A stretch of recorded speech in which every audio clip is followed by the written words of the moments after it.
An ফ্র্যাঙ্কের diary. 1929 সালে জার্মানির Frankfurt শহরে অ্যান ফ্র্যাঙ্কের জন্ম হয়। সে ছিল উজ্জ্বল ও কৌতূহলী এক মেয়ে, যে বই পড়তে আর গল্প লিখতে খুব ভালোবাসত। পরিবারের সঙ্গে রাতের খাবারের টেবিলে হাসি আর স্কুলের বন্ধুদের সঙ্গে ভবিষ্যতের স্বপ্ন ভাগ করে তার দিন কেটে যেত।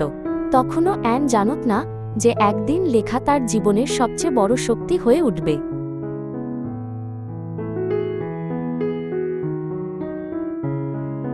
1933 সালে হিটলার ক্ষমতায় আসার পর ইহুদি জনগণের বিরুদ্ধে বৈষম্য ও নির্যাতন শুরু হয়।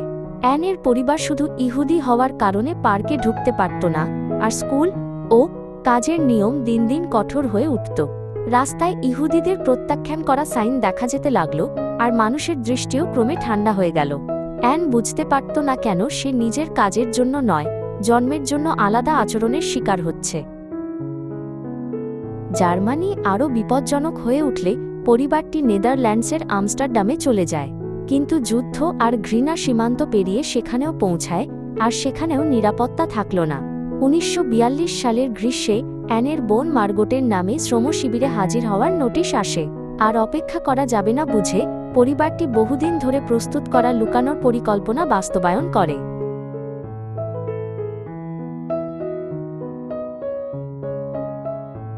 একটি বইয়ের তাকের মতো ছদ্মবেশী দরজার ওপারে দেখা দিল সরু আর অন্ধকার এক জায়গা।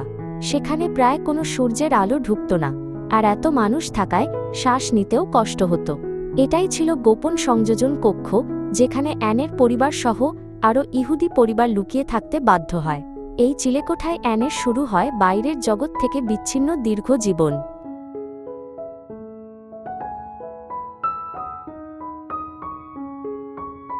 দিনের বেলা নিচে কাজ করা মানুষের সামান্য শব্দও যেন বিপদের ডাক, তাই সব শব্দে সতর্ক থাকতে হতো। হালকা হাসি বা চেয়ার টানার শব্দ সবার জীবনকে হুমকিতে ফেলতে পারত। জানালার ফাঁক দিয়ে অ্যান রাস্তায় চলার স্বাভাবিক জীবন দেখতে পেত, যেন কিছুই ভুল নেই। তার কাছে সেই দৃশ্য হয়ে উঠেছিল এক দূরের পৃথিবী, যেখানে আর পৌঁছানো সম্ভব নয়।